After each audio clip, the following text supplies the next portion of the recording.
How to enable or disable VSync in NVIDIA Control Panel. So let's get started. First of all, right click somewhere on your desktop to bring up the main OS context menu. Then select NVIDIA Control Panel from the list. The panel will bring you to the main menu. Now on the toolbar on the left, select the Manage 3D Settings under 3D Settings. You will be brought to the Global Presence list, which contains a smaller panel with a scroll bar.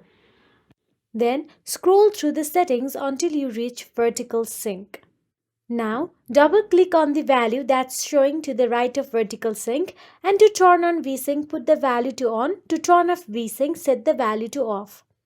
Now click on Apply in the bottom right corner and close the NVIDIA Control Panel completely since it is pretty heavy on benchmark performance. So that is it. If you found this video helpful, please like, share and subscribe our channel, and thank you so much for watching.